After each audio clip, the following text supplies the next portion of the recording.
Okay, episode 10, all for one here with Robbie Reynard. Man, I never thought this day would come, honestly. Like, you're on my podcast. Yeah, it takes a lot for me to want to talk on something. I asked you why you wanted, or why you haven't done more of this, and you're like, I don't like to talk. So thanks for talking. I'll try to keep it short for you. No, it's good.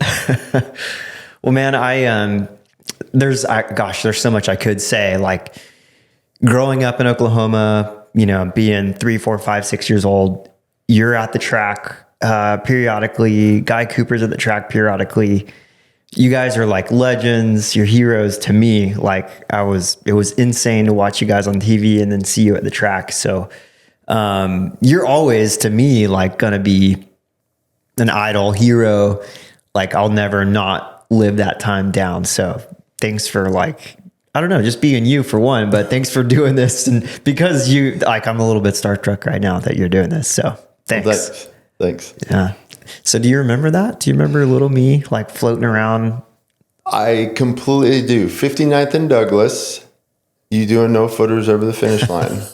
Maybe dead last, but he was having a ball. Showtime, the movie had come out, and I thought I was doing a knack, but I guess I was just doing no footers. So yeah. And then Terra Firmas, that was like, for me, I tell people all the time, like, nowadays kids can, like, look at their favorite riders on Instagram and, like, study them. But for me, I was like watching Terra Firma, and then you were on there, and then McGrath, and it was like a really cool time for me in motocross. No, like, honestly, Terra Firmas still are awesome, like, to watch. And, like, you look back at them and it's like, man, besides the bikes, they're looking a little old, everything else looks pretty cool. And you look really young. Yeah, my tucked in shirt and everything. I watched Fox has, or I don't know if they still do, but on their YouTube, I think they had, like, the Volt where you could watch, like, little segments from it. And that segment was on you, jean shorts, tucked in. Might have had penny loafers on, Me and Brian Deegan wore the same ones. Well, I want to, like, dig in a little bit to, like, because one, like, I was kind of at this pretty shallow level of really knowing. I mean, you were my hero, and I loved seeing you at the track, but I didn't know much about you really. So, I guess my first question is, what brought you guys to Oklahoma? I don't think you're from Oklahoma. Like, I don't know. Yeah, like, how did that happen? No, I'm actually born and raised in Oklahoma. Like, I was born in Altus, Oklahoma. We moved up to Oklahoma City because my dad worked at Tinker Air Force Base. Yep. So been here the whole time. Cool. And old man too, is he from Oklahoma? No, he actually is from California originally. Okay. That's what I was wondering. Yeah. So Altus, that would have been Air Force Base? Yeah. Okay. Gotcha. So your dad was in the Air Force? Yes. Gotcha. Yeah. So you guys, okay. That makes sense to me. Yeah. I was curious about that because your dad has said to me, like, a couple times, like, that he rode some, like, the California tracks and, like, back in the day. So I was like, I don't know. I was curious how that all happened. But so you born and raised here, your sister, Oklahomans. Cool. Yes. Yep. Yeah. So what was Oklahoma motocross like? I mean, what really got you guys in? I guess that's the first question. What got you guys into motocross? And then what was that like from, like, a young perspective in Oklahoma? Well, I think my dad rode, my mom rode, like, I think everybody rode. So it was just kind of easy to get into it. And at that point, I started riding and never looked back, really. Like, wanted to be on the bike 24/7, I'm pretty sure. Yeah. It's, I mean, it is a long time ago. I think you're a kid. Maybe a year or two. But yeah, it seems like just riding in general in that era was just a little bit normal, I guess. I don't know. I couldn't quite remember that far. But I do remember, like, when I started riding, like, I literally rode every day. Like, I'd get home from school and literally my dad would take me to the track and we'd ride until dark. Like, pretty much every single day. Yeah. So what was amateur motocross like in that time? Because I kind of grew up in, I want to say, like, almost peak motocross era in Oklahoma, like 90s, mid 90s, late 90s. was like a lot of tracks, a lot of riding, a lot of riders. What was that like in your era? Well, I honestly, I feel like there was a lot of tracks when I first was growing up also, because we raced every weekend somewhere, if not 2 tracks, you know? So like I look back and I'm like, where was this track? Where was this? Cause I remember racing something like up in Tulsa or there, and, you know, and like, obviously they're not around now. So you kind of wonder what happened, but I feel like there was a lot more tracks that raced back then. Yeah, especially compared to today, where it's like, you know, we've got mainly training. I think is a lot of the tracks. But wasn't there like a Trans Am or something in Tulsa at some point? That's probably a your dad question, but yeah, like I said, I know there was a lot of different races. Like, you know, think about how Ponca used to be like back in the day. Like that was that was probably my first national that I remember like big, you know, and then obviously like a year or 2 after that, like we started going to Loretta's, and it's like, obviously that one's the big one now, but. So when you were a kid, was Ponca still the race for a little bit? Yeah, no, I felt like that was the bigger race of the 2 when I first started going to Loretta's, and then I obviously started transferring over, but like Ponca was unreal. Like it was a pretty neat little event back then. So I remember hearing, I don't know, I guess like a lot of the older crowd, like Ponca was the place to go. And then I don't know when Loretta's even started, but it seems like Ponca was around like way before Loretta's. I don't know. I honestly couldn't tell you on that. But like for me, Ponca was obviously earlier. But you know, like I would say Ponca had to be first because it's been around for a long time. It's kind of cool to see that coming back a little bit with the playground thing. It was around for a while, but it really fell off for a second. And it seems like now it's like a legitimate race that people do. No, for sure. Like Playground's done a very well job with it, and they're good with advertising and all that good stuff. Yeah, they're definitely good advertisers. Yeah.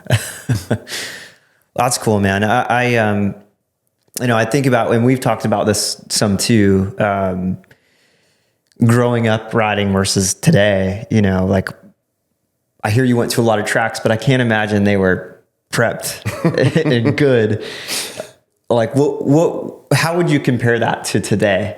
The kids these days are spoiled, and honestly, like back then, like growing up, like the only time you got a water track if it rained or if you went to a race. And then honestly, towards the end of my career, 59th started doing their prep Tuesday nights.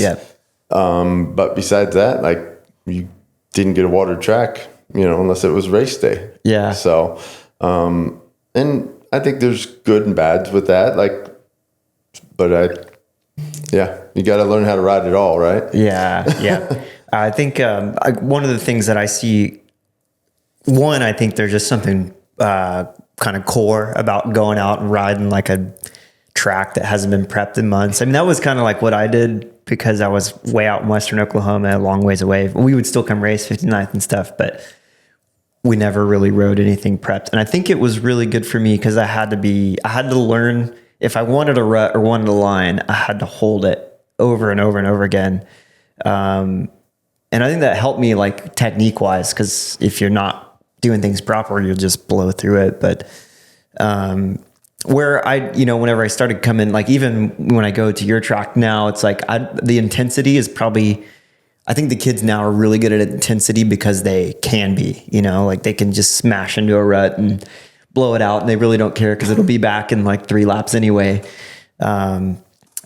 Everyone in Oklahoma knows me as the rut police, I guess, especially in my track.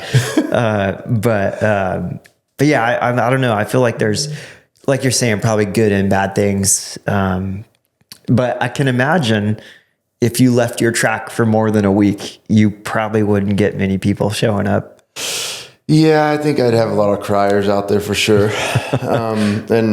And I'm guilty because like I know what I liked whenever I got to go ride. And so I want to give that to them as like a good track to have fun on and everything else. But you're 100% right. Like I feel like technique wise, like some of those difficult tracks where you have to think down the track because there's a big rain rut coming up, or you got to set up for something technique wise. Like, so it's all kind of actually relays back to being good both sides. Yeah.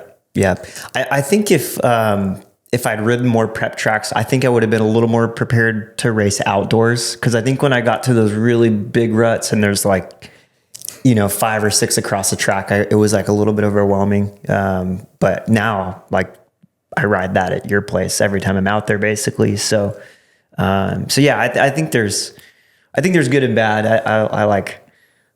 I don't know. I think, like you're saying, I remember being a kid and it was going to rain like on a Tuesday, and you're just looking forward to Tuesday so much just because, like the track might actually have some moisture in it. So I think there's something about that makes you appreciate like riding a good track, where now it's almost, if you go somewhere and it's not good, you're like, this place sucks. It's hard. It's definitely expected nowadays. Yeah. I think it's harder for you track owners because it's a lot to get a track in that kind of shape. It's like, I'm not telling you anything, but it's a lot of work to make a track nice. So I'm sure that's hard whenever maybe you don't get it perfectly and then people are like hard on it, I guess. That, or if, you were up a lot trying to work on something equipment wise, and then it's just not perfect for somebody, and then they're like, oh yeah, it's not so great today. You're like, I remember I had Chad Cook, my friend, Oklahoma kind of legend. He would water for me a lot, and I would be like, Hurricane Chad was out last night, and he would get so mad because he spent so much time in the water truck. And like my first comment was to just bag on the job that he did. But it's hard. I don't think I probably realized that till I was actually operated the water truck a couple times. Like there's actually a pretty good art to it. It's definitely like trying to figure out like how you can water it and make it not too wet, but wet enough that it's going to last for a little while. Yeah. So, definitely a little bit of an art and figuring out. And for me, it's trying to set up, most, time efficiency. Yeah. Because you spend so much time in it. Yeah. So, yeah. I never really thought about, cause I was thinking when I was trying to think of questions and stuff, like I remember if we ever did Tuesday night practice at 59th and Douglas, which is like an iconic track, if you're not familiar with that, that we'd see you there. And I was thinking that's kind of like mind boggling because, a race week, you'd be at 59th and Douglas. And I was like, why did he go to 59th and Douglas? But it makes a lot of sense. That's the only prep track you're going to ride that week. The only chance you're going to get to ride ruts and be able to be aggressive. I never even thought about that. Yeah, no, exactly. And obviously like when you're mid of summer and it's dry everywhere. Yeah. And so like you actually get to go somewhere and actually have intensity because you can actually push yourself. And even like when they started doing the Tuesday night races. Yeah. Like me, Travis, and all of us would be out there racing just to have fun. Like that's what we did. We liked to race. It was so wild for me. Like I just try to be grateful for being able to go to 59th and Douglas and see like top level guys like that. I don't know, just being in Oklahoma for whatever reason, one of the smallest places to be. That I got to see Pastrana ride. I got to see you ride all the time. Coop was out there every once in a while. Like, man, there was so many good, even the local riders. I mean, a name that a lot of people probably don't know anymore is Johnny Marley, but I mean, he was like following your path basically before things went sideways for him. But there's so many good riders there. And it was pretty wild to see Pastrana there, like every once in a while. It's crazy. Yeah, like obviously, like we had I'd say a pretty good group. If you look back, we had myself, Travis, now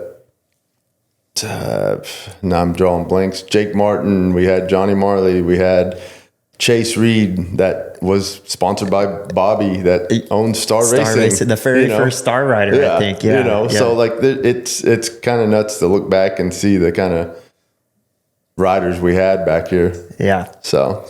Man, I would love to resurrect that place, but I don't think it would be the same. Even if it was, it wouldn't feel the same because we're spoiled nowadays. Yeah. Oh, here's just another terrible track to go to. The jumps are too small. We need bigger jumps. We need bigger whoops. We can't make Insta bangers on this. I remember I was probably 6, and there was a set of Supercross whoops there. I mean, to me, they were probably tiny or something.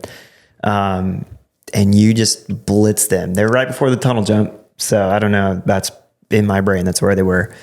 But I'm like, I'm going to do it like Robbie Reynard. And so I just, on my little, I think it was an LEM 50, I just went wide open in these Supercross whoops and did like 8 front flips. So there was a learning curve. I was going to say, like, I don't think they were very big. So I was thinking you were probably on a 50. So they probably felt big on the 50. They were big enough to make me do a front flip.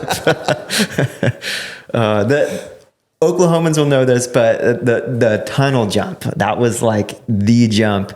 I never got to do it. They closed the place before I was, I think I was on small wheel 85s. A couple guys that did it on like super minis and stuff. I was way too scared, but yeah, if you find those archive footage from Terra Firma 2, I think is it Terra Firma 2 you're at 59th and Douglas, or a different one? It might have been Terra Firma 2. Yeah, if you go to Terra Firma 2, there's this massive jump. I think it's still pretty, like when I think about it, it seems huge. Was it? It was over 100 foot when I first did it. Yeah, on a 125. That's around the corner. And you had to like hit it at an angle. I remember, I'm probably geeking out over here over this, but I remember, the jump was this way going straight, and you had this crazy line, like you would form this line that would go completely off the side of the jump. You'd like have to turn this thing. But yeah, please go to Terra Firma archives and watch Robbie Reynard's parts. You can see the tunnel jump. Like, it was epic. Luckily, AMA wasn't there because they would have probably put a pole up there so I couldn't jump anymore. Yeah, the things, whatever you call it. I don't even know what they are. We call them they were SpongeBobs. Now we call them albino SpongeBobs because they're white now. I guess UFO got it. But yeah, totally. Yeah. It was sick though. I'm glad the AMA wasn't there because everyone would line up so they could see Reynard hit the jump.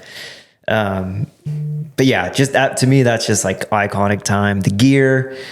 I still have a Terra Firma playlist on my phone that I listen to because the music was just like perfect. It was like, I don't know, core moto. So I'm just, I don't know if there's a question in there. I'm just like happy that I got to live that time. And me too. I'm going to agree on that. Like, it's like, it was a good time, like a lot of good things, good memories. Yeah. Too bad it didn't go on more.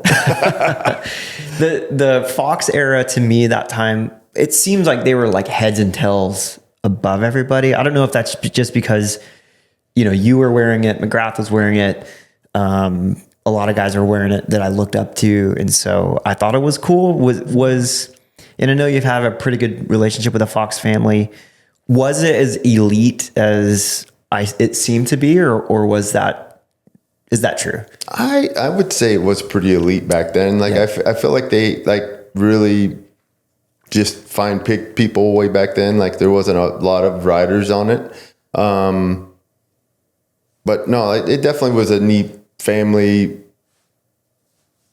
honestly, sponsorship. Yeah. They did all kinds of things that, like, they're pretty much, a lot of the guys that were still there, like, they're pretty much family. Yeah. We've been around them for so long, and awesome people, and had a lot of respect for everybody. Yeah. It seems like they were ahead of their time as far as like the whole branding thing, like companies put out gear and ads and stuff, but the whole like video parts and all these different ads, that you would see. It just seemed like they were ahead of the game when it came to that. Like, if they're nearly like here in this era as far as,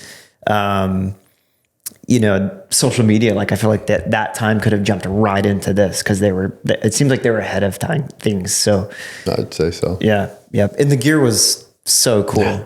I remember you had this like green and purple, like, I don't even know what it was, but I'm going to definitely say the gear was probably before the time. Yeah. And definitely setting trends. Yeah. Is that a Pete thing, or is that? I'm pretty sure it was a Pete thing. Yep. So. Yep. That's cool. You're still involved with Pete, like with Renan and that whole thing. Yeah. It's cool to see him kind of do his thing and move forward. No, it really is. Like, he doesn't have to do it, but enjoys it and does what he loves to do. So yeah. And I think it's made in the US. Yes. And that's I can't believe that, because that's like the markup these guys are able to have. To see him do that is really, really cool. And it's quality. Yeah. I haven't been around it too much, but it's cool. And I'm sure like the kind of limited part of that probably makes it special too. Yep.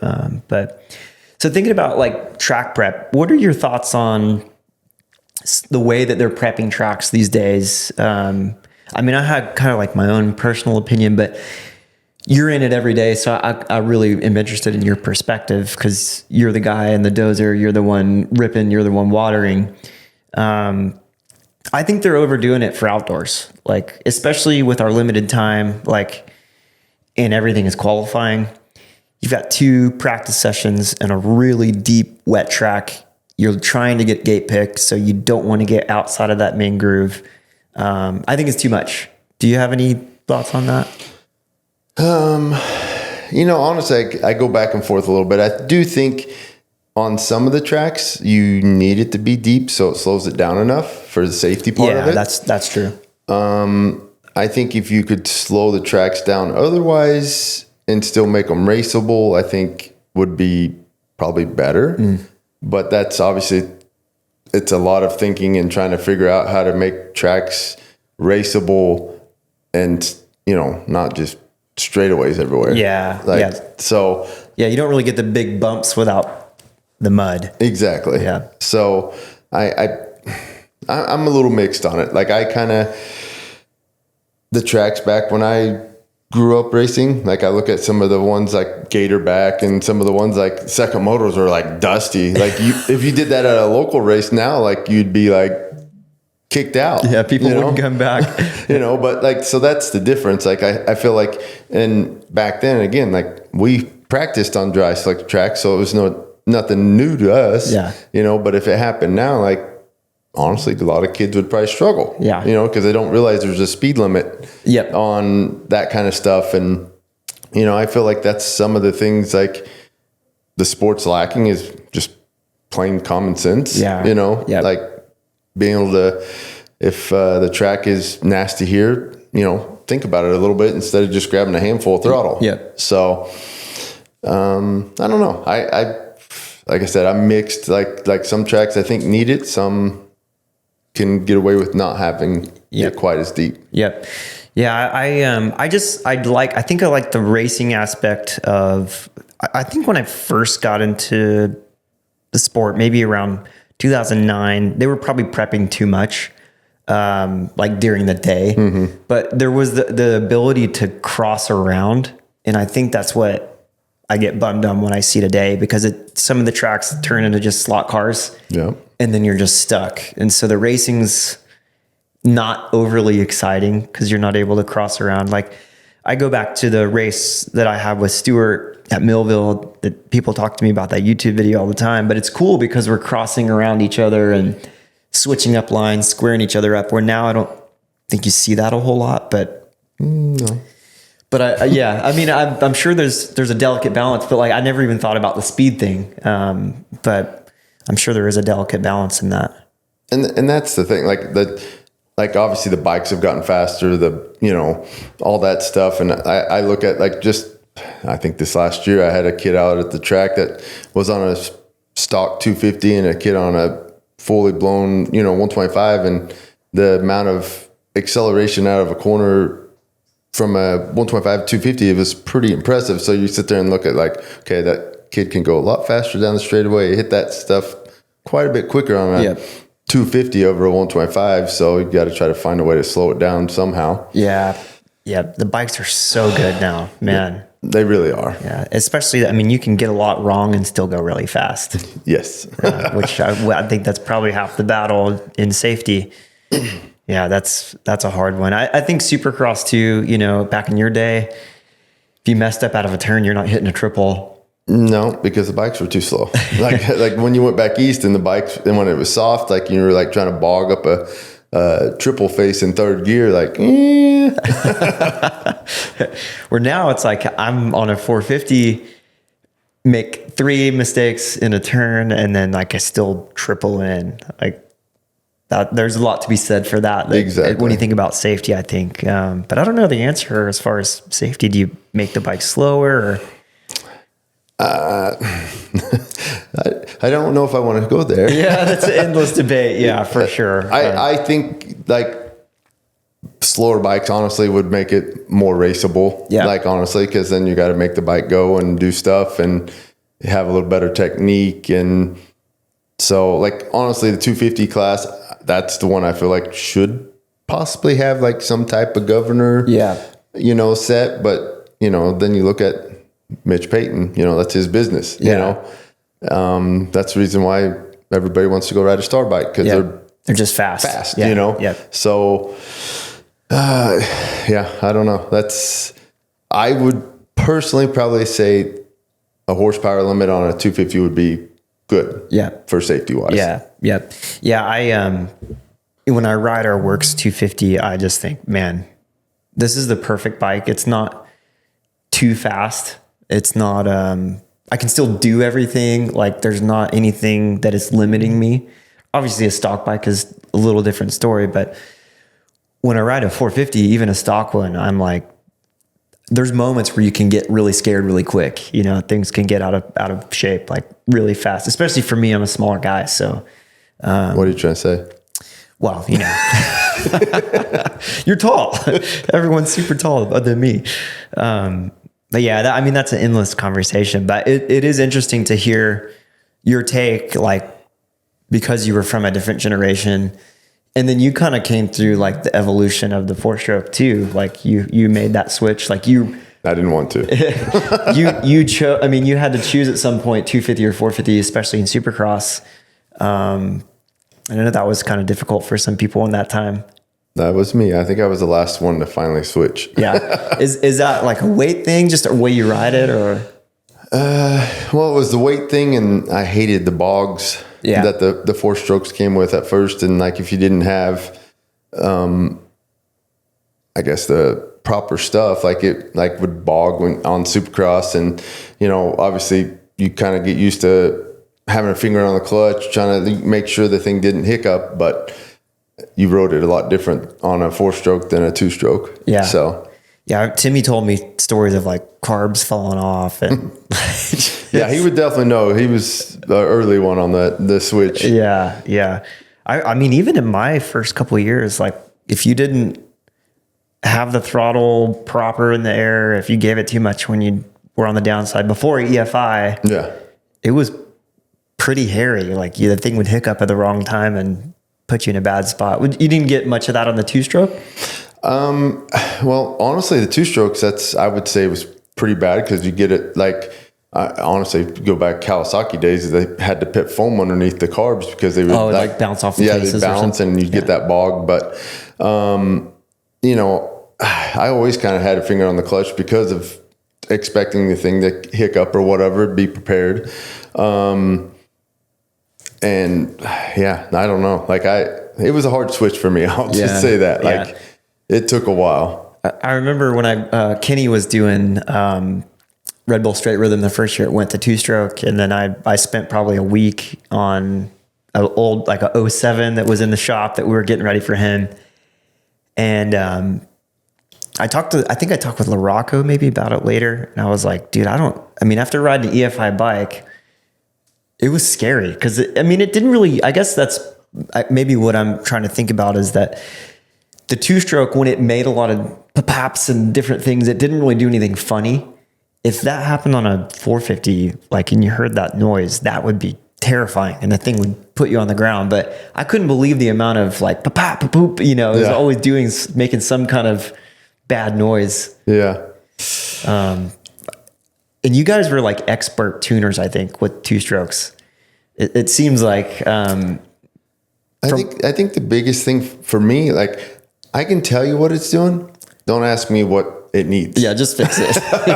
Like, yeah, it's detonating on the top, coming out of the corners or this. Okay, we'll figure it out. Yeah, and I'll write it again, fix it. Yeah, which I think is really good testing advice, because I think a lot of people try to have the answer, which something I've learned is don't try to have the answer. Just tell them what it's doing. Yeah, 100%. And that's like, if you have the right people around you, they'll know what needs to be done. Like if you can explain it in the right terms, I guess. Yep. Yep. Which I gotta give you probably the most praise for testing, because, like when I first started riding with you, 05, 06, I didn't know anything, but you told me one day we were at Old Man's Track and you were like, hey, let's just go back here. And, I think you took a screwdriver and you just started turning things a little bit, and you're like, okay, what did it do? And I don't think my answer was right, but the process I think was really, really helpful for me, because until you start messing with that stuff, you don't really know. No, for sure. And honestly, that's like I honestly remember that day. You're like, I've always just got stuff from PC and just put it on my bike and rode it. Like, you could go 10 clicks one way and I wouldn't know. Now he's doing like, can you do a half click, please? One click on this fork, don't touch the other. But and that's the thing. Like, once you kind of learn, and like myself, like me growing up, my dad always did my suspension on like my 80s and stuff. He did the shock, but the forks were just, spring mostly in the oil. So they didn't really do much. So you kind of controlled stuff more at the rear of the bike. So later when I was testing at factories, like I struggled testing forks. Yeah. Because like I struggled to feel the movement of them, because like I always focused on the rear so much. Yep. But like, and that's still like today, like whenever somebody's training with me and I'm like, maybe try this or whatever, and they'll like both, and I'm like, one at a time. Yeah. Like, so that way you actually know if it does fix it, because if you do two things, it may be better, but you might have made something else worse and you don't know which one it actually was. Yeah, I'm a big fan of that. I mean, sometimes it's hard because you want to keep the balance of the bike or whatever, but I'm like, remove all the variables. Yeah. And then you get a really good idea of what's happening. If you start with one end and then exactly, it might fix the other end or exaggerate something, which I think that's really good information. Do you think back then you would have been like, yeah, Trey will be a test rider someday? No, I definitely did not think that. Like I would have probably put money on it that you wouldn't have been. Yeah, I think I've got like the generation of CRF that I raced to think for that, because there was so much testing trying to get those bikes competitive.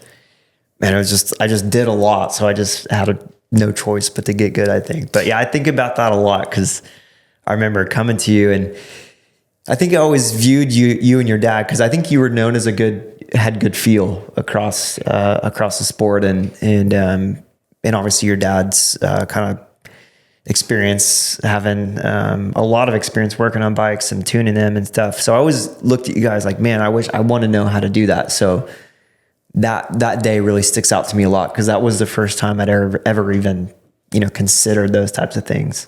Yeah, no, it's like I think test dummy when I was at the factories mostly. Like, yeah, I did most of the testing, and honestly, I enjoyed it. Like, that's something that's fun. Like some of the different things that I know you've probably tried also, like just different tapers and forks, how it makes it taper to the right, to the left, or forward, backwards, different. Yeah. It's definitely a lot of engineering, I should say. Yeah. It's fun. Like I enjoy having developed that feel, because it is fun when you feel something. Yeah. And then you get the information, and it's just a lot of fun. Yeah. I do wish I could lose the feel sometimes, because if I'm at the track and the track's difficult, the bike's not working, it's like, well, it's hard to ride around that. Well, if you're like me, haven't been on a bike in a little while and then get back on it, you probably won't have that feel. You don't feel anything. You're just like, ow, I hurt. You're like, oh, I'm going slow enough. It's all good. Oh man. Do you think, I know your dad, Robert, had Reynard modifications, seemed to always work on bikes. I don't know where that came from, if it just his generation definitely just had to work on bikes just because they were breaking a lot and then they were trying to get better and stuff. Do you think having him around from a young age, tuning shocks, doing things like that, do you think that helped develop that skill for you? No, 100%. Like, and that's like his background came from aircraft mechanic. So that's how he kind of got into doing bike stuff and working on bikes and modding bikes and doing suspension. He started doing all that just because of that and just kind of worked into it. And definitely like him going out, trying stuff, like I said, with like the shock more than anything, I learned what things did and how to make it like adjust. And that's like definitely help for future for sure. Yeah. Yeah. I've heard stories. I don't know. I mean, I obviously wasn't around, but I heard you had really cool mini bikes. Is that a thing or? Well, I'm going to say it was just, you know, duct tape together and whatever, you know, I they were fast and handled good, but looked terrible. Yeah. Oh, well, they definitely probably did that, but you know, I got the basics, you know, the same 50 I rode was the same 50 I rode the whole time. No way. I had the same one. And so if you can think about it, if I was riding every day, my dad was doing a lot of bike maintenance on that thing. Holy cow. You know? And it was the same way till, you know, on my 60, I got a 60 and I rode the same 60 the whole time I rode 60s until like the last year at Ponca, I had enough Team Green bucks to buy a stock 65. That is wild. And this generation can't even fathom what you just said. I'm the same way. I look now and I'm like, man, I don't want a bike that has too much time on it. I don't want, you know, to break on me or something. Like, and I'm thinking back, I'm like, I rode the same bike for years and rode way more. And yeah, I would hate to even know what it vibrated like if I grabbed a hold of it. That is wild. I can't even comprehend that. Yeah, I can't, and it was me. That is wild. Like I know you rode that thing hard too, and I know that it probably wasn't made to be ridden as hard as you rode it. Yeah, I think my 3-year-olds have already had more little bikes than I had the whole time I rode 50s. That's crazy. I remember one of my Team Green deals, I got like 8 bikes, which was way overkill. Like you don't need 8 bikes in a year, but wow, that's crazy. Yeah, no, that's kind of what I was in the same boat. Like that was all the way through 60s. My first 80 was a gift that a bike that got broken in half by RC Bennett. You remember RC? Vaguely. Like he broke a 85 in half. I guess it was an 80 back then. And that was my first 85. I got to tear it apart and my dad got the frame welded and that was my first 85. That's crazy, man. Yeah, I remember, you know, hearing about people's Team Green deals or Yamaha deals. You're like, this guy's getting 12 bikes and that guy's getting 8, which I don't know. That's wild. When did that change? Did that change in your amateur? It started like that first 80. The next year, like I started getting like a buy one get one half off or something like that. Yep. And then from then it just kept getting better. Yep. No wonder your dad became a good motorcycle mechanic. He was constantly rebuilding it. He had to keep you alive. Yeah, and that's, you know, I look at like. Again, that's possibly some of the testing that I had because I had to know when my bike wasn't running right so it could be fixed because that was the only bike I had. Right. You know, if it was about to blow up, you learned how to baby it to the finish line. Yeah. You know, you kind of learn little things, what the bike was going to do and feel. And I feel like a lot of kids these days, they don't feel that. Like they try to, I'm not even sure, honestly. Like it's like you got to be able to feel when the bike's about to over rev or it's slowing down. You should feel all of that stuff. Yeah. This vibration, that tone. Yeah. Yeah. That's, I mean, I'm sure that people learn as they go, but I think for especially your generation, maybe a little bit of my generation, like you just had to be aware because the bike could blow up or that was the only way to really get better. Yeah. And that's like, I'll be sitting at the track and I'll hear 2-stroke by and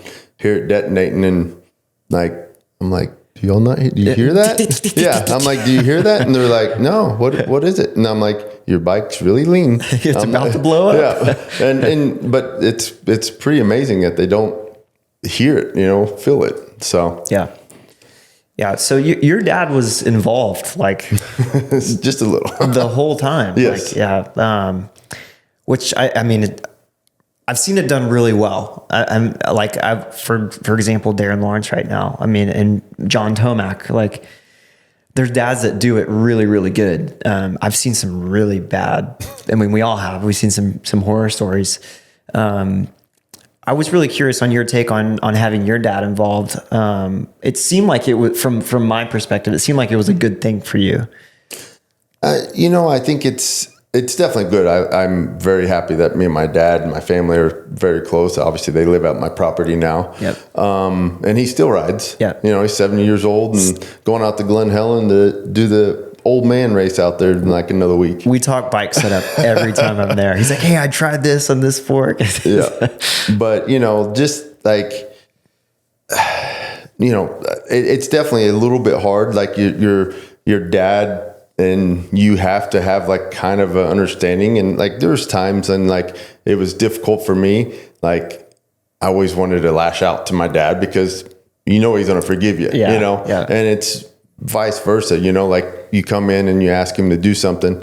It's your dad. He's going to have his 2 cents always, So there's definitely like, you definitely got to be aware of it and realize like there's more to life than a dirt bike. Yeah. So, make sure that you don't overstep that with your family. Yeah. Yeah.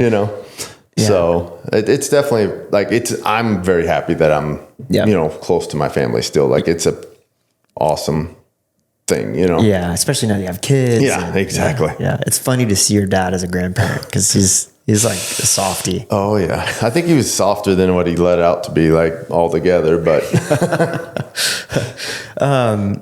yeah, it's crazy too. Cause your dad was a factory mechanic for you, right? yeah, like he was my mechanic, my first 3 years pro. Yeah. So yeah, that's wild. Yeah. I know, and that was a little more common. I know Mike LaRocco had his dad. There's probably more people that I don't know from that time, but and there's definitely a few others. Like Mike LaRocco was definitely one. Like his dad stayed in it for a long time. Yep. And if I could go back, I probably wouldn't have him be my mechanic. I'd let him be my dad. yeah, And like that way, like when you come in, you have a mechanic that works for you. If you tell him, hey, I need 2 clicks done, he does it because he works for you. It's where your dad always is going to have that 2 cents. yeah. And You jackwagon, you don't need 2 clicks. Like I think you need to go the other way. Like you're doing the wrong thing, So like, I think that like, if I could go back, I would probably change that. But, you still like, obviously you're young. Like it's good to have your family around you because you are a young kid. Like to go into that by yourself is a huge step. Yep. So, Yep. Yeah. I'm super curious about this question. Cause I mean, my dad wasn't around, so I've never had to like do that whole dynamic, but I've seen it done really well. Like I see, Darren and he works with the boys and he is able to tell them, like, no, you're going the wrong way. But then you've got the other staff kind of jumping in and it works nicely. But I've seen it done the other way where the dad is very vocal and not willing to kind of like work. And that creates a pretty bad environment. So do you have any advice for anyone that's going to make that transition and their dad's kind of still on board? What advice would you have for someone in that position to maintain a good relationship and allow them to be involved? But like I said, let them be dad. Yeah. Let them step back. Let the professionals kind of do it, and obviously try to give any good advice. But like that's the thing. Like I feel like a lot of parents have the negative thing more than the positive side of it. Yeah. And that's sometimes a hard thing to kind of balance in a professional sport, period. Like you need as much positive around you as positive is obviously what's going to make you grow. Yeah. So yeah, I would try to keep it as much separate as possible. Yeah. Like personally. Yeah. Yeah. It's hard too, cause we're so young. I mean, you were race your first national at 16. Yeah. So like to think like you can't really separate from your parents in any way. No. In this sport, it's hard to do that. So, yeah, I don't know if I remember this right, but did you win your first national? No.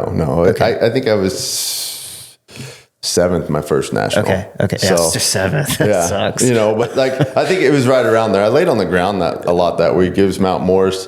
I think I crashed on the triple step up like 3 times. Didn't learn. There was a mud hole in the backside to be ready for the front end to tuck. Just do it again and again. But you won a national that season or moto? Yeah. Or no, like I won overall the Steel City that end of that year, and it was a little bit luck. You know, I got stung by a bee in practice. It's kind of funny how you remember all these random things like 40 years ago. Remember that left with the 3 ruts and the one that crossed over? Exactly. Like it's so like some of the things that I do remember like of racing, like just random things are just like I can't remember my anniversary. Luckily my wife has it on the wall so I don't forget it, but I can remember 3 ruts in a corner like 40 years ago. Yeah. It's pretty funny when you think about, even supercross layouts, the stuff that sticks out, because I don't remember even all the layouts in time, but I'll remember the ruts or how the angle of something was, and it's wild to me what sticks with you. It really is. It's kind of pointless, but exactly. It's crazy. Or you talk about the same race with someone and they're like, remember that double that was, you had to hit it in first, and it wild with the brain. And there was a rock on the right side. Yeah, that tiny rock that it was gray. Yeah, it's wild what you remember. 16, man. Were you still in high school? Yes, I was. Yeah, that's wild. Yeah, crazy. 16 is pretty early. I mean, I turned pro at 16, raced my first national at 16, 17 the next year. But man, it blows my mind that we did that at 16. No, yes, I agree. Like I think. I like the AMA rule of being 18 to turn pro, because I see like with doing what I do now, like the maturity levels from 16 to 18 is huge. And again, like maybe some of the safetiness, like because there's a little more thinking and common sense that comes around when that maturity comes. Yeah. I kind of like the 18-year-old mark, just because of that. Because when you're 16, man, you're just ready to go, and there's still a lot of learning to be done at that point. I remember being 16. I wanted to I did the last 4 nationals. I wanted to podium so bad. I just couldn't make it to the end of the motos but I look at pictures of myself. I was a tiny kid. Like I didn't have any muscle. Like I was not developed, and I fast forward to like 2 years later, 3 years later when I won the championship, like I not even in the same ballpark. So I think you're right. It seems like you were ready at 16. I don't know if that's accurate or not, but maybe it's just legend in my mind because you were, this big superstar to me, but I think speed wise I was, but maturity definitely not. Yeah. Cause I was just rode a bike and, let's go racing. There was no like preparation. Like I just wanted to go fast and didn't want to get beat. Yeah. There's no, I definitely saw that switch as I got a little bit older. Maybe injuries played a part in that, but you start thinking about things a little bit. I remember my first season, there was a bet to like who could jump Laraco's leap first lap. And I did it, and I'm like, that's the dumbest thing. Who does that? Like, that is just not smart. I think you're right. And it seems like, with the older riders staying in the 250 class longer, it's a little bit harder to do like what I did and instantly kind of have some success just because you're dealing with veterans now. But yeah, so you see that maturity change in the riders you work with? 100%. And that's obviously even at an 18-year-old, turning pro, that's still a young kid having to grow up at a young age. Yeah. You gotta take a lot of responsibility and not be a kid and do the kid things that everybody else is doing. Like it's a hard step for kids to really do, I think. Yeah, especially jumping in there with a bunch of veterans. Yeah, that's hard stuff. So I was thinking about, one, I didn't realize how much I didn't know about your career, because I think I always saw you as such a legend that I didn't really like pay attention to much. But there's a couple notable races to me, and I think it was maybe Primal Suzuki. I think it would have been around 98, maybe. Yeah. But I was 8 years old then. So I was really starting to like, when I would see stuff, I paid attention. And, that makes me feel really old.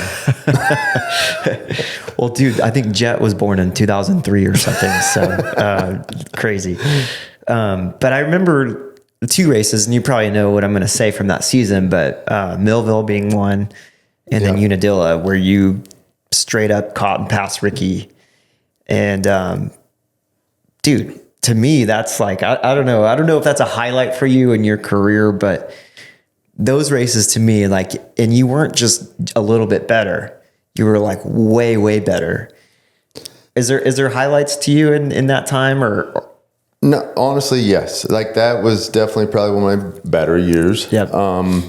And like, it all kind of just comes back to being a little more mature and develop things and staying healthy for a little while. Yeah. And, be able to progress instead of like, obviously I had a lot of injuries. Yeah. So, and from 16 to 18, I don't even know how I actually rode a bike, as many injuries I had. Yeah.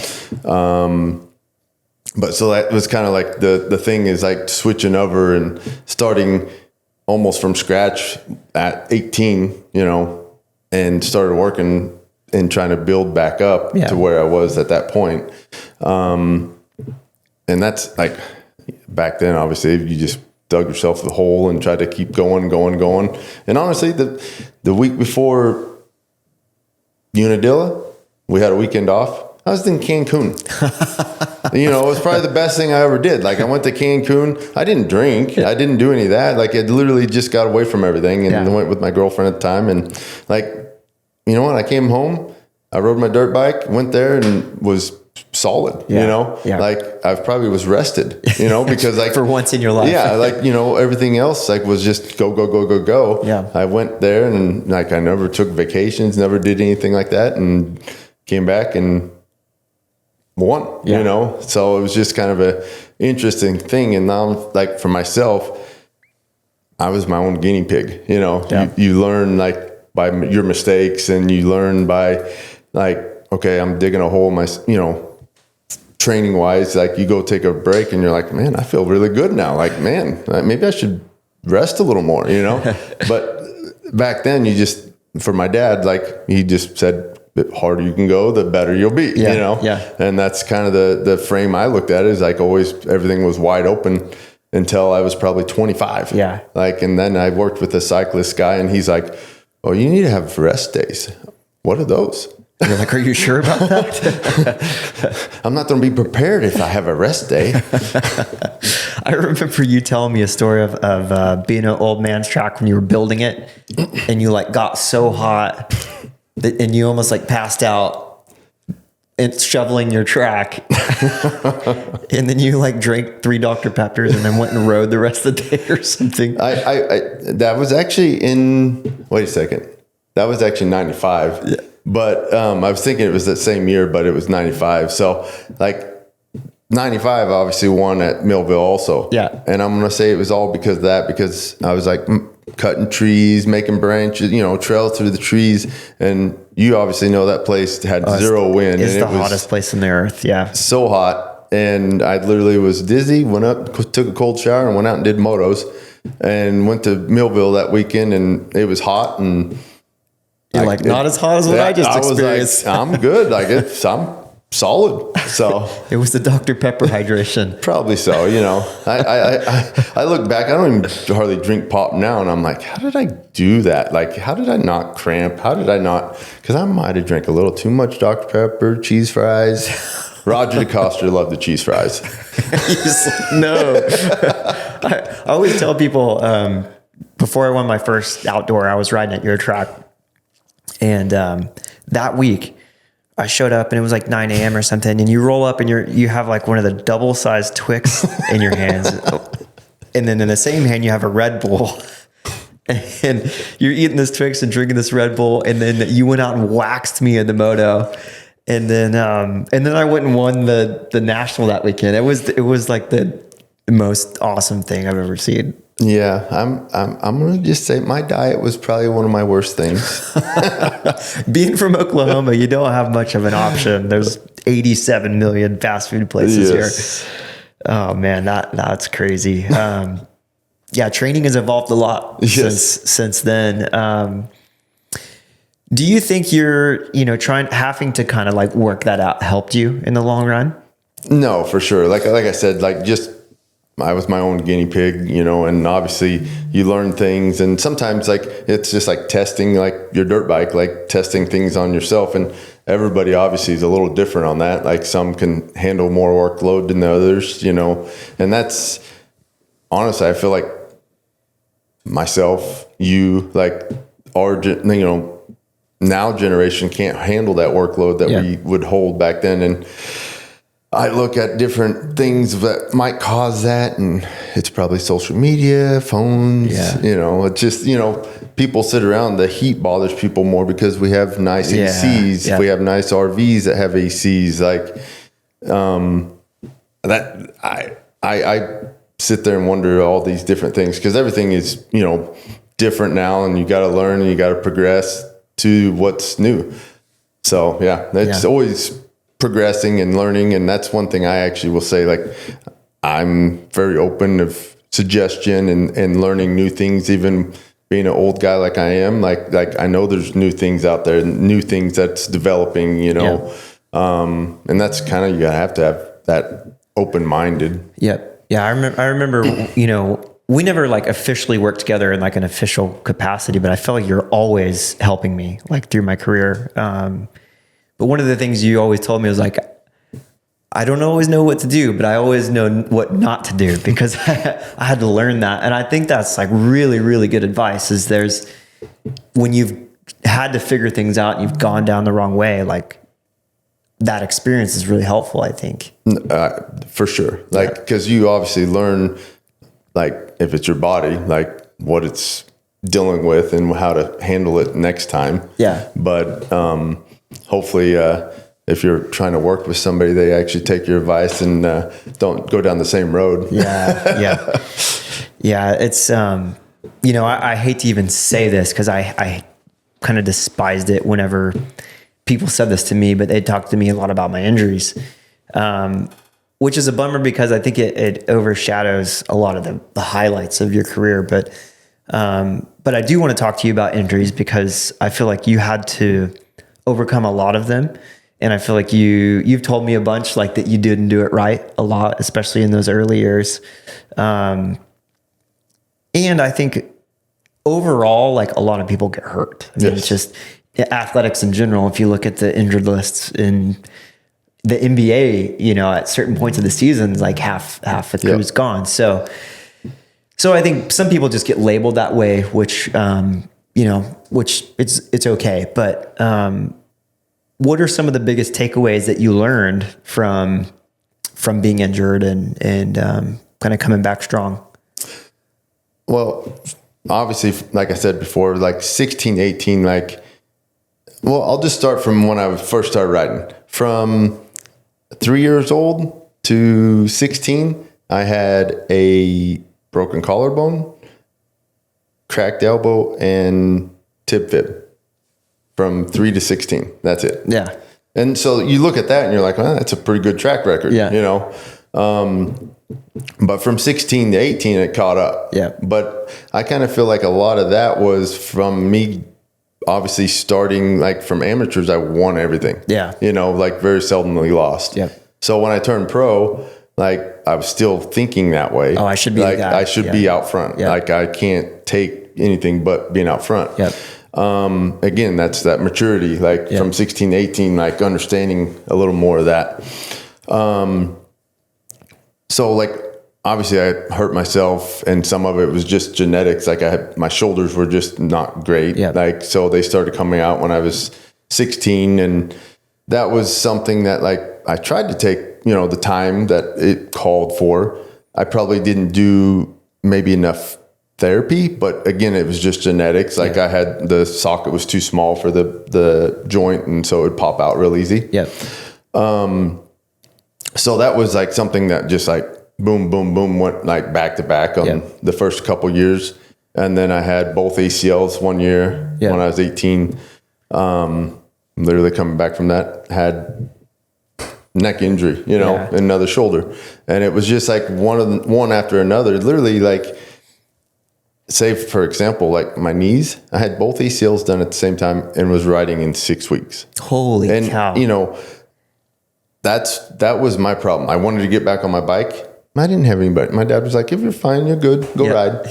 So you're walking good. Yeah. Like, you know, and anybody that's had an ACL, like honestly, like if you're 18 years old, like you think you're invisible, you know? So I'm like, oh, they feel fine. They're not, you know, you don't know the actual, what it's going to do. Yeah. So, you know, I start riding and I made it till 6 months before I, you know, blew one of them back out. Yeah. But that's just like, it just, those type of things, like trying to come back way too early and not having the time to recoup. And then like on top of that, like when I first turned pro, I did the wrist. I actually skipped that one and literally rode like half a week and went and raced Troy, Ohio. Holy cow. You know, and it's like, you think about that, like you're off for 6 weeks, go straight to race an outdoor, like you've only raced one before that. Probably still hurting. Yeah, like, well, I don't know about that. Like my brain, I don't think my brain works that way.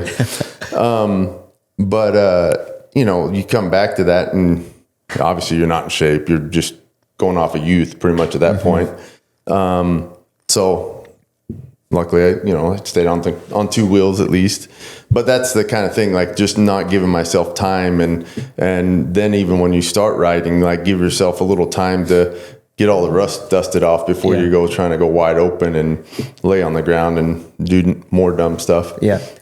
Yeah. I think because of your advice, I think I did that pretty well. Like people always ask me, man, how'd you come back, like going so fast? But I generally took, until the last year, I tried to ride through a shoulder injury, but and it showed. Like I didn't do well. But most of the time, I took the time and came back really healthy because of that advice. So yeah, that's a huge part of it. I think too, it's like what I hear you talking about is you start stacking injuries together. You know, I look at Dungy's career and he's able to stack so much healthy time that both fitness wise, riding wise, you have such a base there that, you know, for guys like yourself, guys like me at times, you're always trying to crawl yourself out of a hole, which makes things really tough. And when you're young, like you don't realize, you know, that you're not in shape. You just think like you're just wanting to go more or less. I'm ready. I'm good. Let's go race. Let's go. I was always pretty insecure dude. So I was always like, I'm not fit enough. I'm not fit enough. There's like, I had zero doubt in like fitness, tired, any of that whenever I was young, like, cause I just never stopped, you know, and like until I was probably around 18 after all those injuries, like I kind of got to a stop, you know, point where I was like, you know, I just keep working and I just keep getting hurt. You know, it was almost to a point where I was like giving up just about, you know, and, you know, obviously you have a plan, you just got to work through it, you know, and like at that point, like I kind of, if I don't want to say, but kind of gave Brian Deegan a Supercross win, because I was out front and couldn't hang on because I was out of shape, and that was in that time frame when I kind of shut down a little bit. Yeah.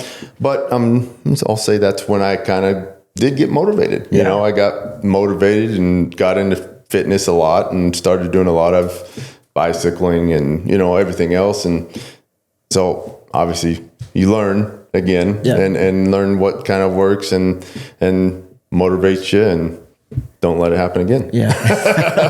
I've heard Johnny O say, like, there's scientific training, but there's also common sense training. Exactly. Like, if you just do the stuff, like, you're going to get better. Which, I think programs like yours, and there's a lot out there now that, if you, like you're saying, if you just work the plan, like, you're going to be fine.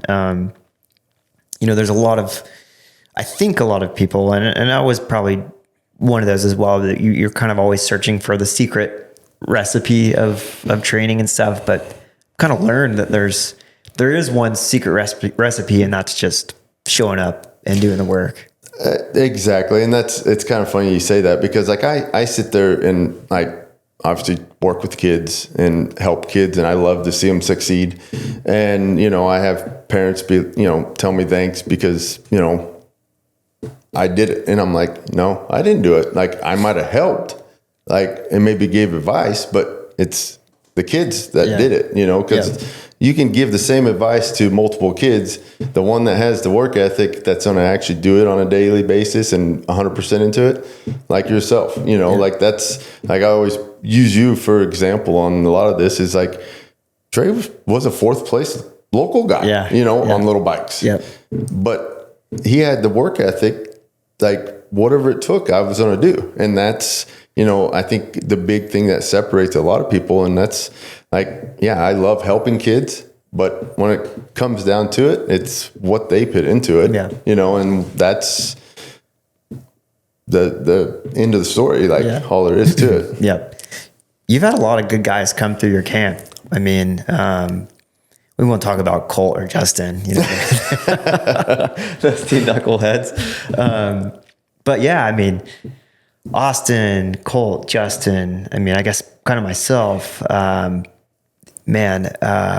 Benny, like, Chase Sexton was at your place for a time. I mean, Ryder DiFrancesco would come from here and there. I mean, there's a lot of good riders that have come through your camp. So, you must be doing something right. Yeah, no, and that's like, I can tell you right now, every one of them are different, you know, and that's the enjoyment of what I do, is like, there's not a single person out there the same, and to figure out each person, how they work, and, the mental side of things is like, I honestly feel like 95% of anything these days, like now that I've done this, like the mental side of it, like you could have the best program and doubt it and not have anything, and have the worst program and be Cooper Webb confidence, It's be able to pull it off. And it's gonna do everything, and that's, you look at those type of guys that have that kind of confidence, and that's why they succeed. Yeah. Yeah. Does coaching give you like a similar feeling as racing, as far as when you do it well? 100%. Like I would say it's probably seeing the kids succeed, like and do what their goals set to be, is like probably the best thing that I can get out of it. Like I love seeing, probably because I enjoy it, like I want to be out there winning. I want to do this and do that. Like, and that's like, to see the kids get to those points, like it's rewarding. It's very much so similar to what I did when I raced. Yeah. I would probably say the same thing for myself. Yeah. It's fun to see others succeed. Yes. Yeah. So you got a few kids. Are you going to be in this for the next 20 years? My oldest, he's, I'm sure he'll ride at some point. Yeah.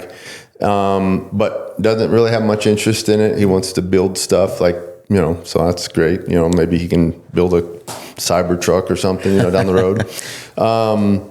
My twins, yes, I am trouble on those. I don't think I'm going to get so lucky to have them playing football or baseball or golf. They're like the same age as or nearly the same age as my son. And you sent me a video not long ago of them on a KTM and just sending it. It's crazy. Yeah, and they love it. They ride it almost every day, and they're even riding my main track now. That's nasty rutted, and they're 3 years old. And I'm sitting there going, I had training wheels when I was 3 years old riding, and my kids are going around rutted tracks, trying to launch off jumps, watch videos, and be like, oh, I'm gonna try to do a whip. And it's like, what are you thinking? So yeah, it's very interesting, scary, and the stories are amazing. Yeah, that's the fun part. Like, I mean, I'm still like, oh man, August is really good on a bicycle. I think I'm gonna get one of your KTMs maybe. I'm like terrified, but I'm also like, I'm hoping that if I were to go that path, that I could enjoy it. Because I think there's so much fun to be had. How do you think you'll approach if you do this with your own kids? They'll always have a hug before they go on the track and after they come off the track, before anything's said. Yeah. Because that's probably the biggest thing that I see. Like, it's obviously it's hard not to get intense with it because of how we've been our whole life. And I see other parents, and I've always been like, oh, I'm not going to be that pee-wee dad. And I might have a little bit of that in me. Like, I think it's just natural. You know, you just want the success and the effort level, Yep. And so I see that with the parents and everything now. But I know for the biggest part is they're going to be Trey Kennard doing no footers over the finish line. I don't care. Like, they're going to have fun. That's all it's all about fun. Like, I can tell you right now, like, let them go ride. And if I tell them anything, it's like, move your feet, you know? Yeah. They don't need to learn anything. They just need to have some fun on a dirt bike, Yeah. But I will say, if I could get his feet a little better, I would be happy, because my feet were terrible when I raced. I've seen some pictures in that outside. It's just sticking way out there. Yeah, that's. I think it would be harder than I think it is. Parenting has been a lot harder than I anticipated, but I can see myself being a little bit crazy. I guess just the technique things. I would want things to be right. But I guess for me as the dad, that's my way of trying to protect them, is make sure they do it right. But I think that, one of the things, and I think this is probably a great note to end on, is one of the things that you've always tried to help me to do was to get back to why I do this, and that's for fun. And I appreciate that, man. Because is that something that you think you learned, or just something that you could see and you just felt like, hey, that you just got to remember that? It definitely was something for me. Like, just like I was saying earlier, like when I had all those injuries, I kind of shut down. Yeah. Like, and I kind of probably lost it a little bit, like reason I did it, Yep. And then when I look back at any time I was riding good, I was in a good place. Yeah. I was in my happy place, Happy Gilmore, Yeah. So I was in my happy place. I was having a good time on my bike, doing what I love. And I think that's a big part of it. Like, everybody starts this because they enjoy riding a dirt bike and having fun. Like, you gotta have that, especially at a young age. Like, I feel like, again, like I said earlier, like, you have to grow up young anyways. Yep. Like, don't make it happen too soon. You know, like, they still have to be kids. Yep. So. Yep. Yeah. I think Jet has an advantage that a lot of people don't see, in that he has his dad and he has Hunter. And they allow him, because they're good with the bike, and they just allow him a lot of space to still be a kid. Yeah. And I think there's so much to be said for that creativity. You see the stuff that he does, and that's just because he's ADD. Jet just doing kid things.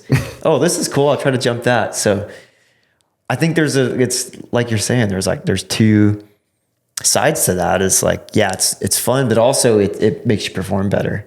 Yeah. No, I honestly, like watching Jet and Hunter, you know, I'd love to pick, you know, his dad's brain, like, because both of them have great technique. Yeah. You know, they really do. They like, and you always kind of wonder like how, because I'd say a lot of people kind of go for the same technique on the bike, but a lot of them explain it different. I know me and you explain stuff differently. Yeah. You know, I'm more of a short, you know, not a lot of talking going on and trying to be like, okay, do this, you know, and you kind of have a little more talk and explaining to it than I would say I do. Yeah. So I think that's kind of the thing. Like, I'd kind of like to know, like I said, the secret. Yeah.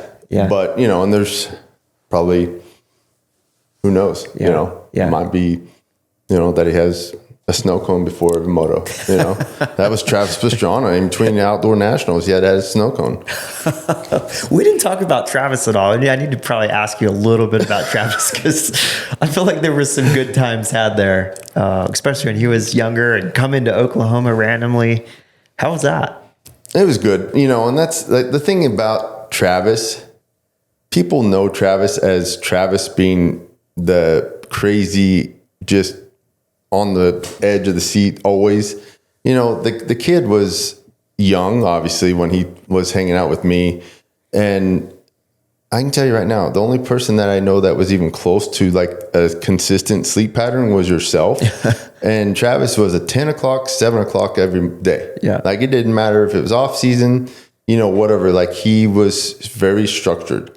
And, you know, people don't see that side of him, you know, and like, the guy never drank until he was done racing motorcycles. Yeah. You know, he's a lot more focused than what he put on. Yeah. In a lot of things. So,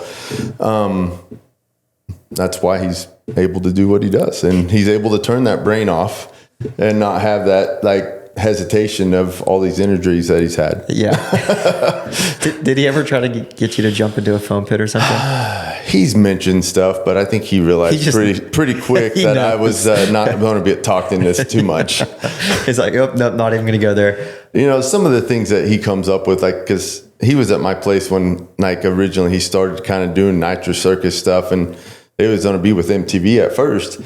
And just the things that, like, he thinks up is just not okay. You know, I just, you know, but that's why he's who he is because he can think those things. Like, my brain does not think like that. Like, yeah, I'd be standing at the top of this building out here and be like, oh, that's a long ways down there, you know?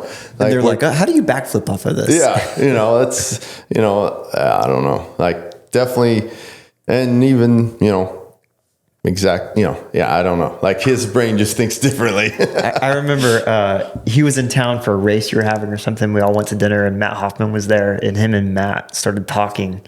And I was like, what planet are these people from? Exactly. They were talking about base jumping or jumping out of a plane and then adding it. I was just like, how does your brain get to this point to where you're okay with that? Exactly. And it doesn't take his very long to get that point.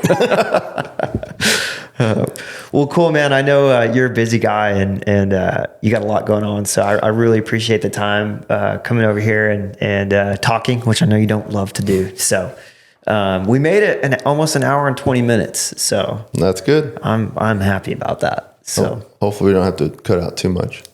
No. Well, thanks again, man. And this one's going live, man. We're putting this on all the platforms. So get it wherever you get your podcast, and especially on YouTube, because we love that monetization or something like that. So thanks a lot. See you next time.